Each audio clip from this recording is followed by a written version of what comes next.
You didn't choose abandonment. It happened to you. What is the most important thing a human being needs to survive aside from food and water? Love, attention, affection. This is why jail time is one of the cruelest punishments for a human being.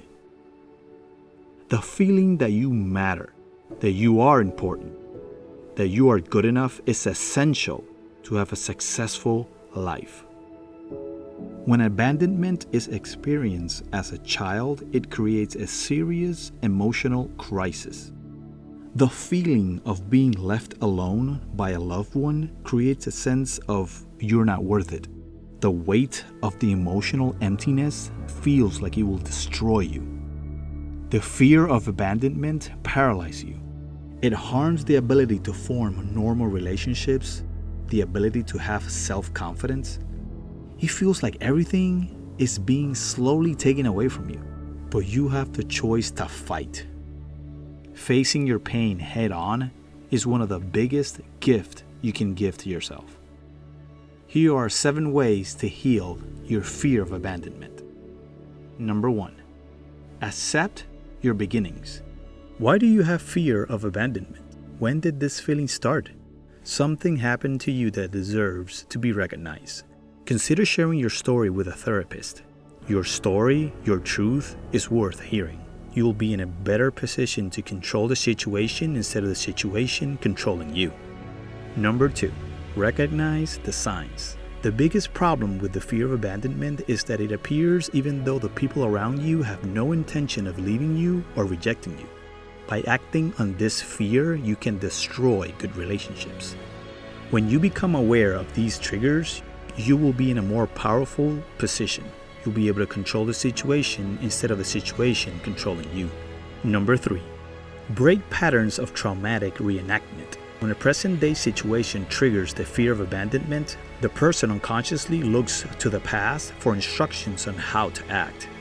People will often identify themselves as victims and often end up in abusive relationships. A therapist can break this painful cycle. Number 4, stop building a case against yourself.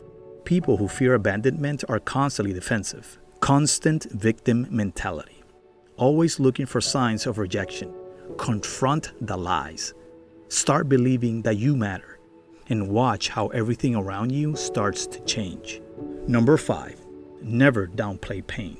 Never say, it wasn't a big deal. Some people have it worse than me. I shouldn't be upset. A critical healing phase is to recognize the depth of your emotional injury.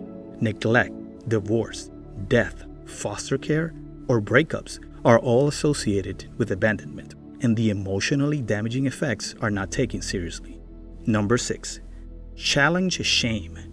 Ask yourself, why do I have to feel guilty for feeling bad? Why do I need to feel worthless for being rejected? How are these feelings helping me? Feelings are not facts. Try to understand them. Don't let shame convince you that you cannot be loved because there's something wrong with you. Number 7, be compassionate toward yourself. What is happening to you, what you're feeling, is not your fault. Consider how to treat yourself during this emotional crisis. You don't deserve to be punished. You are not defective. But healing requires patience and determination. Your primary job in the healing process is to not abandon yourself. Healing is a journey. You will suffer, but your personal value makes it worth it. Don't give up on yourself. It is never too late to start a change.